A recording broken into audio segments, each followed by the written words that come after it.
James and the Express. Sometimes Gordon and Henry slept in James's shed, and they would talk of nothing but bootlaces. James would talk about engines who got shut up in tunnels and stuck on hills, but they wouldn't listen and went on talking and laughing. "You talk too much, little James," Gordon would say. "A fine strong engine like me has something to talk about. I'm the only engine who can pull the Express. When I'm not there, they need 2 engines. Think of that." "I've pulled expresses for years, and have never once lost my way. I seem to know the right line by instinct," said Gordon proudly. Every wise engine knows, of course, that the signalman works the points to make engines run on the right lines. But Gordon was so proud that he had forgotten. "Wake up, James," he said next morning. "It's nearly time for the Express. What are you doing? Odd jobs? Oh, well, we all have to begin somewhere, don't we? Run along now and get my coaches. Don't be late now."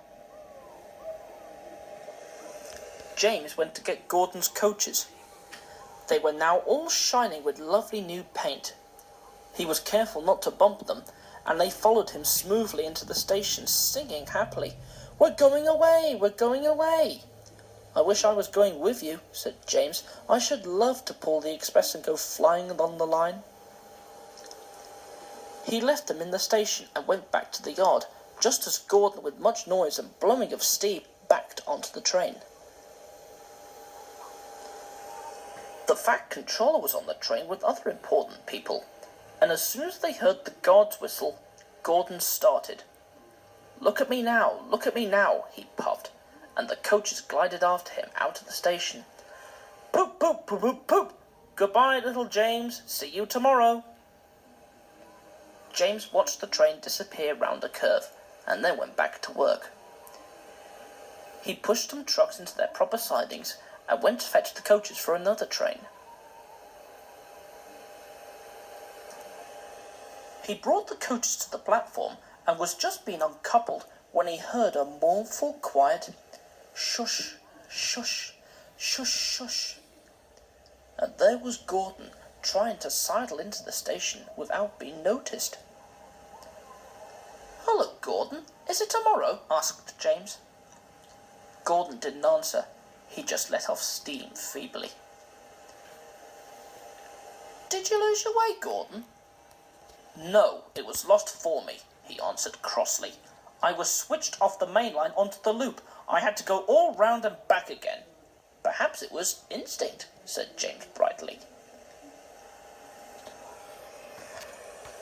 Meanwhile, all the passengers hurried to the booking office. "We want our money back!" they shouted. Everyone was making a noise, but the Fat Controller climbed on the trolley and blew the guard's whistle so loudly that they all stopped to look at him. Then he promised them a new train at once. "Gordon can't do it," he said. "Will you pull it for us, James?" "Yes, sir, I'll try." So James was coupled on and everyone got in again. "Do your best, James," said the Fat Controller kindly.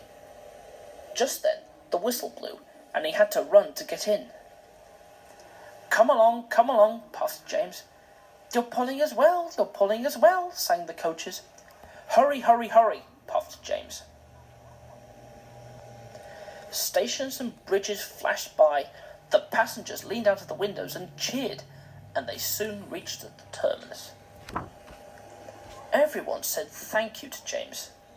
"Well done," said the Fat Controller. "Would you like to pull the Express sometimes?" "Yes, please," answered James happily. Next day, when James came by, Gordon was pushing trucks in the yard. "I like some quiet work for a change," he said. "I'm teaching these trucks manners.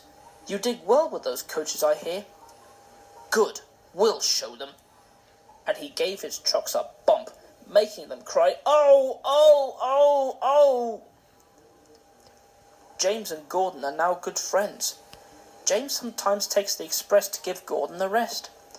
Gordon never talks about bootlaces, and they are both quite agreed on the subject of trucks.